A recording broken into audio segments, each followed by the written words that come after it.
तर विद्यार्थी मित्र आणि मैत्रिणींनो, 2026च्या कंबाईन गट ब आणि गट क पूर्वपरीक्षा तसेच 2026च्या राज्यसेवा पूर्वपरीक्षेच्या दृष्टिकोनातून अतिशय महत्त्वाची न्यूज म्हणजे वर्ल्ड इनइक्वालिटी रिपोर्ट 2026 जागतिक असमानता अहवाल हा कोण सादर करतं तर द वर्ल्ड इनइक्वालिटी लॅब सादर करते। तर बघा, या अहवालानुसार जगातील जे टॉप 10% लोक आहेत, जगातील जे श्रीमंत 10% लोक आहेत, त्यांच्याकडे एकूण जागतिक संपत्तीच्या 75% संपत्ती आहे। तर जे मिडल 40% लोक आहेत, त्यांच्याकडे एकूण जागतिक संपत्तीच्या 23% संपत्ती आहे। तर जे बॉटम 50% लोक आहेत, त्या एकूण 50% लोकांकडे जागतिक संपत्तीच्या फक्त 2% संपत्ती आहे। आणि त्यांचा इन्कम किंवा उत्पन्नामधील जर वाटा बघितला तर जे टॉप 10 लोक आहेत, जगातील श्रीमंत 10% लोक, यांच्याकडे एकूण उत्पन्नाच्या 53% उत्पन्न फक्त या 10% लोकांचं आहे।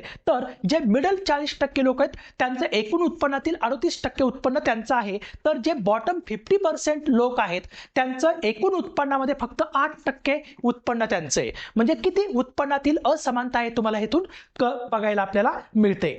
तर आता सगळ्यात महत्त्वाचं, भारताच्या बाबतीत आपल्याला काय करायचे हे फाइंडिंग्स बघायचे आहेत। तर बघा, भारताच्या बाबतीत जर आपण बघितलं तर भारतामधील उत्पन्नातील असमानता बघितली किंवा संपत्तीचं केंद्रीकरण बघितलं तर भारतामध्ये जे टॉप 10% श्रीमंत लोक आहेत, त्या लोकांकडे एकूण देशाच्या एकूण संपत्तीपैकी 65% संपत्ती या 10% लोकांकडे।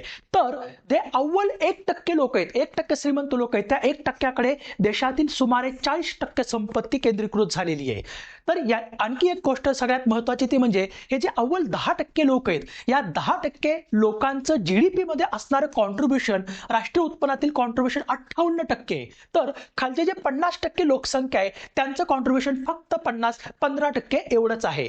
तर ही जी उत्पन्नातील असमानता आहे, याच्यावरती एखादा क्वेश्चन येऊ शकतो। आणि इथं मी जसं तुम्हाला सांगितलं की टॉप 10% जे श्रीमंत लोक आहेत, त्यांच्याकडे एकूण संपत्तीच्या 65% संपत्ती त्यांच्याकडे आहे। तर राहिलेले जे 90% लोक आहेत, त्या 90% लोकांकडे भारतातील फक्त 35% संपत्ती शिल्लक राहते। तर हे लक्षात ठेवण्याचा प्रयत्न करा, याच्यावरती 100% एखादा तरी तुम्हाला क्वेश्चन 2026 मध्ये बघायला मिळेल। थँक्यू।